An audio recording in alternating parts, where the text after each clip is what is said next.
పిచ్చా నీకు? ఏం చేస్తున్నావు? 5 నిమిషాలు మాట్లాడాలి ప్లీజ్ సార్. 5 నిమిషాలు మాట్లాడాలి సార్ ప్లీజ్ సార్. సార్ ముందు సరెండర్ లేకపోతే షూట్ చేసి పారేస్తారు. చచ్చిపోతాం సార్. పర్వాలేదు సార్ కానీ సీఎం తో మాట్లాడుకుంటూ వెళ్ళాం sir. Sir CM sir. CM sir please sir. Sir 5 నిమిషాలు sir. CM sir. CM sir please sir. Sir మీతో మాట్లాడాలి please sir. Sir CM sir. CM sir, అతను టెర్రరిస్ట్ కాదు sir. He is an Indian citizen. I know him. Sir 5 నిమిషాలు మాట్లాడమండి sir please sir. Leave him. I want to talk to him. CM sir తో మాట్లాడండి please. వదలండి నేను. ఏం చేస్తున్నారు? Do as I say. CM గారు సీఎం గారు మాట్లాడుతున్నారు. వదలండి. సీఎం గారు మాట్లాడుతున్నారు. చెక్ చేసుకోండి. నా దగ్గర ఏం లేదు. Thank you sir. Thank you sir. Thank you sir. Come come. Cover it. Move back. I say move back. ఏంటి మీ సమస్య? మీతో 5 నిమిషాలు మాట్లాడాలి సార్. ఏదైనా పనుంటే ఆఫీస్ రావాలి లేదా ఇంటికి రావాలి. ఇలా పబ్లిక్ లోనో రోడ్డు మీద గొడవ చేయకూడదు. రోడ్డు మీద నేను రాలేదు సార్. వచ్చేలా చేశారు. అసలు మా వంటి వాళ్ళు మీ ఇంటికి కాదు, మీ ఇంటి ముందున్న రోడ్డు కూడా రాలేదు సార్. సరే చెప్పండి, వినపం ఏదైనా తీసుకొచ్చారా? 17 into 8 ఎంత సార్? చెప్పండి సార్. 17 into 8 ఎంత sir? What is this? Calculator లో చూడొచ్చుగా. మొదటి పానిపట్ యుద్ధం ఎప్పుడు జరిగింది? కొబ్బరి చెట్టుకి బొటానికల్ పేరేంటి? హైడ్రోజన్ ఆక్సిజన్ కలిపితే వచ్చే కెమిస్ట్రీ ఈక్వేషన్స్ ఏంటో చెప్పండి సార్. ఇవన్నీ నన్నెందుకు అడుగుతున్నారు? చెప్పండి సార్. చిన్నప్పుడు చదివారు కదా, చెప్పండి sir. Look, don't waste my time. నేను ఈ రాష్ట్రానికి ముఖ్యమంత్రిని. బడ్జెట్ గురించి అడగండి, ప్రజల మేలు కోసం ప్రవేశపెట్టిన సంక్షేమ పథకాల గురించి అడగండి, చెప్తాను. అందరికీ అన్నీ తెలియాల్సిన అవసరం లేదు. ఏదైనా ఉపయోగపడే ప్రశ్న ఉంటే అడగండి, చెప్తాను. చాలా ప్రశ్నలు ఉన్నాయి సార్. అందరికీ అన్ని తెలుసుకోవాల్సిన అవసరం లేదన్నారు కదా సార్. అలాంటప్పుడు పిల్లలు మాత్రం ఎందుకు sir Telugu, English, history, chemistry, biology, maths, physics అని అన్ని తెలుసుకోవాలి? ఎల్కేజీ చదివే పిల్లలకి ఎందుకు సార్ ఎంట్రన్స్? నా బిడ్డ చదువుకోవాలని నేనే సార్ ఎగ్జామ్స్ రాయాలి? 17 into 8 ఎంత తెలియకపోతే నా కొడుకు మొద్దా సార్? ఏదైనా ఒక సబ్జెక్ట్ ఫెయిల్ అయిపోతే ఆ పిల్లడికి దేనికి పనికిరాడా సార్? వేస్ట్ ఫెలోనా సార్? ఐఐటి అప్లికేషన్ ఆన్లైన్ లో తీసుకోగలుగుతున్నాం సార్, కానీ ఎల్కేజీ అప్లికేషన్ తీసుకోవాలంటే తల్లిదండ్రులు ఎందుకు సార్ 3 రోజులు క్యూలో నిలబడాలి? చాలా ప్రశ్నలు ఉన్నాయి సార్. పిల్లలకి చదువు అనే ప్రెషర్, తల్లిదండ్రులకు ఫీజు కట్టమనే ప్రెషర్, స్కూల్ టీచర్స్ కి 100% రిజల్ట్ తెచ్చుకోవాలనే ప్రెషర్. ఎందుకు సార్ చదువు ఇంత భారమైపోయింది? దీన్ని ఎవరు సరి చేస్తారు సార్? మీరు కాదా? చూడండి సార్, 17 into 8 ఎంతో తెలియక నా కొడుకు కోమాలో ఉన్నాడు సార్. ఇది న్యాయమా అని అడిగినందుకు ఎవరో మనుషుల్ని పెట్టి కొట్టించారు సార్. నా కుటుంబాన్ని చంపేస్తానని బెదిరించారు సార్. అది కూడా తట్టుకున్నాను సార్.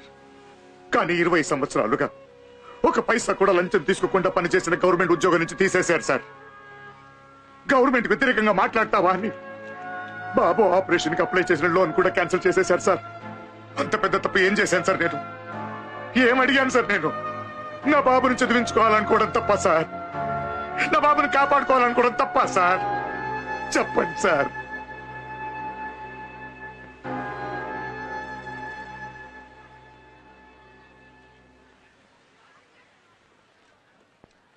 మీ గురించి విన్నాను, కానీ మీ సమస్య ఇంత సీరియస్ అని నాకు తెలియదు. డోంట్ వరీ, మీకు మీ ఉద్యోగం, మీ అబ్బాయి ఆపరేషన్ కావాల్సిన లోను, ఈ 2 పనులు వెంటనే జరిగిపోతాయి. చాలదు సార్. బాధితుడు నేను ఒక్కడే కాదు సార్. నాలాగే చాలా మంది తల్లిదండ్రులు బాధపడుతున్నారు సార్. సార్ చదువు పిల్లలకి శిక్షలా మారింది సార్. చదువు వల్ల పిల్లలు ప్రతి ఇంటికి భారం అవుతూనే ఉన్నారు సార్. ఒక్కొక్క సంవత్సరం ఎగ్జామ్స్ రిజల్ట్స్ వచ్చినప్పుడు స్టూడెంట్ సూసైడ్ చేసుకుని చనిపోవడం పేపర్లో చదువుతూనే, ఇంకోవైపు 100% రిజల్ట్స్ అడ్వర్టైజ్మెంట్ ఇస్తున్నాం సార్. పాపం సార్ పిల్లలు. ఇట్స్ ఎ కాంపిటేటివ్ వరల్డ్, వేరే మార్గం లేదు. నా ఇంట్లో పిల్లలు కూడా ఇలాగే కష్టపడి చదువుతున్నారు. కష్టపడకూడదు సార్. ఏ బిడ్డ కష్టపడాల్సిన అవసరం లేదు సార్. చదువు రాకపోతే ఏంటి సార్? ఏదో ఒక టాలెంట్ ఉంటుంది, దాన్ని వెతకాలిగా. నా బాబు మ్యాథ్స్ లో వీక్ సార్, ఫిజిక్స్ రాదు సార్, బట్ క్రికెట్ తెలుసు, బాగా ఆడతాడు. దానికి మార్కులు వేస్తే స్టేట్ నంబర్ 1 వస్తాడు సార్. బుద్ధి ఉన్న పిల్లలు, బుద్ధి లేని పిల్లలు ఎవరు ఉండరు సార్. ప్రతి ఒక్కరిలో ఏదో ఒక టాలెంట్ ఉంటుంది. దాన్ని వెతికి గుర్తించి ప్రోత్సహించడమే కదా సార్ పేరెంట్స్, టీచర్స్, స్కూలు, అధికారులు, ప్రభుత్వం బాధ్యత. అలా చేయకుండా పిల్లోడిని మొద్దు, పనికిరాని వాడని చెప్పడం తప్పు సార్. మహాపాపం. సిగ్గు లేకుండా మనం ఇదంతా చేస్తూనే ఉన్నాం సార్. ఇవన్నీ మారాలి సార్. సార్ మీ ఒక్క సంతకం భావి తరాల తలరాతని మార్చేస్తుంది సార్. మీలాంటి పెద్దవాళ్ళు మనసు పెడితే మార్పు వస్తుంది సార్. ప్లీజ్ సార్, ఏదైనా చేయండి sir. Please sir.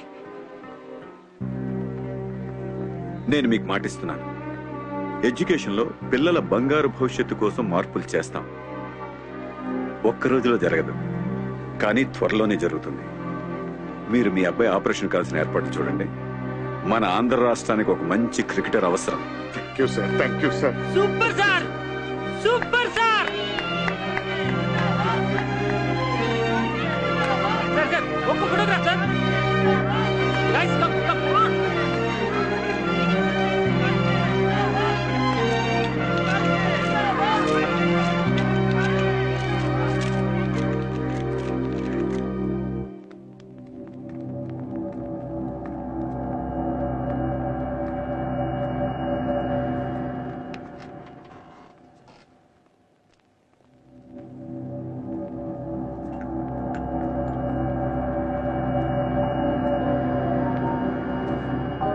Subbu, you can relax now. He will be all right. Thank you sir. అయ్యో నేనే మీకు థ్యాంక్స్ చెప్పాలి. సార్ నేను బాబుని చూడొచ్చా? యూ కెన్ సీ హిమ్, కానీ కాసేపు వెయిట్ చేయండి please. Okay come doctor. Thank you.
Last ball, 6 runs.